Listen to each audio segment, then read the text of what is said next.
नहीं हो पाएगा। इसलिए सोच समझ कर करें और हर कार्यक्रम की, हर जुलूस की, हर आपके तकरीर और मजलिस की वो आपको एनओसी देनी होगी। एसडीएम साहब के यहाँ एक एप्लीकेशन, ये सब मत कहिए कि साहब पहले नहीं देते थे। पहले बहुत कुछ नहीं होता था। एक जमाना था जब आदमी नंगा घूमता था, पेड़ के पत्ते लपेट कर चलता था। अब हम लोग सब हो गए हैं, सीख लिए, बहुत सारी व्यवस्थाएं बदल गई। तो अगर पहले कोई चीज़ हम नहीं कर पाए और वो अच्छी होना चाहिए, नियमानुसार है, तो आज ये तर्क बहुत मजबूत नहीं है कि साहब पहले हम नहीं किए तो आज भी नहीं करें। अगर कोई चीज़ कानूनन उचित है और वो हमारे आपके लिए हितकर है, तो जब ये बात समझ में आ जाए कि हमारे आपके लिए फायदेमंद है, उसी दिन से उसको शुरू कर देना चाहिए। उसमें कोई हिलावल नहीं डाले। इसलिए जो भी ये तकरीर, मजलिस, जुलूस और आपका है, इसकी एक लिखित सूचना आप संबंधित थाने पर जिलाधिकारी महोदय को अपने दिनांक, समय, स्थान, 3 चीज़ है कि किस तारीख को करेंगे, किस समय पर करेंगे और किस जगह पर करेंगे, ये जरूर उसमें उल्लेखित कर दें, जिससे किसी को कोई कंफ्यूजन न रहे। पुलिस को अगर सुरक्षा आपके लिए लगानी है तो उसको समय, स्थान, दिनांक पता रहेगा, तो ये अपना एक सेफ्टी प्लान बनाकर और आपके लिए जो है वहाँ पर पर्याप्त व्यवस्था कर सकेंगे। दिन तारीख पता रहेगी तो नगर पालिका को पता रहेगी कि हमें कब व्यवस्था करनी है और कब ये चीज़ वहाँ पर आएगी, तो नगर पालिका उसकी व्यवस्था कर लेगी। बिजली कर्मचारी को पता है कि भाई कल इस रास्ते से जुलूस निकलना है, तो आज ही मुझे ये अपना तार वाला काम समाप्त कर लेना है, तो उससे ये फायदा होगा। आपकी सूचनाओं से हमें अपना काम काज करने में आसानी होगी। इसलिए आप सभी से निवेदन है कि लिखित सूचना इन चीज़ों की अवश्य दें, कृपा करके दें। अगली महत्वपूर्ण चीज़ है कि जब भी हम इस तरीके का जुलूस निकालते हैं या जो भी कार्यक्रम करते हैं, प्रशासन की स्पष्ट अपील है, गैर परंपरागत किसी प्रकार का कार्य नहीं होना चाहिए। गैर परंपरागत जब हम कोई कार्य करते हैं जिसकी परंपरा नहीं है, न तो लोगों में उसकी समझ होती है, न वो कहीं हमारे किसी जानकारी में होता है, न उसके लिए शासन प्रशासन तैयार होता है, तो फिर हमारे आपके बीच गतिरोध बनता है।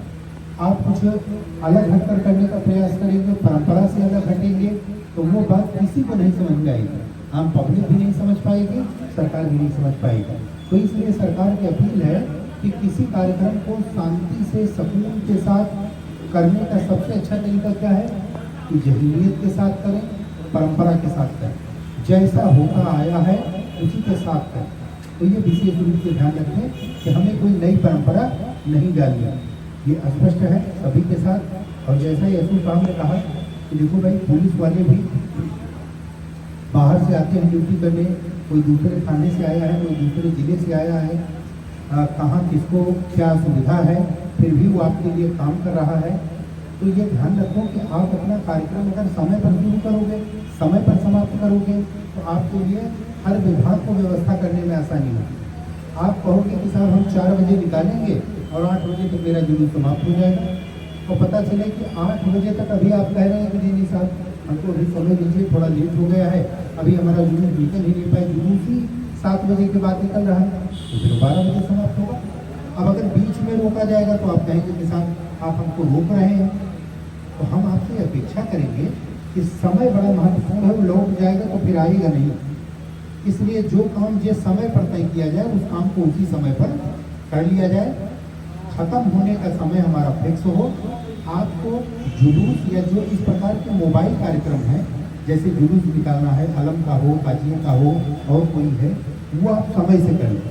हाँ, अगर कहीं कोई मजलिस या तकरीर का आपका कार्यक्रम है तो वो एक जगह स्टेबल, वहाँ के लिए हम व्यवस्था कर सकते हैं। लेकिन जो काम 2 किलोमीटर तक जाना है, रास्ते में अन्य धर्मों के स्थल हैं, अन्य विचारधाराओं के, अन्य मतांतरों के लोग रहते हैं, वहाँ पर सबकी सुरक्षा व्यवस्था हमको देखनी है, सबका हित हमको देखना है और आपका कार्यक्रम भी शांति के साथ निपट जाए, यह भी हमारी प्राथमिकता है।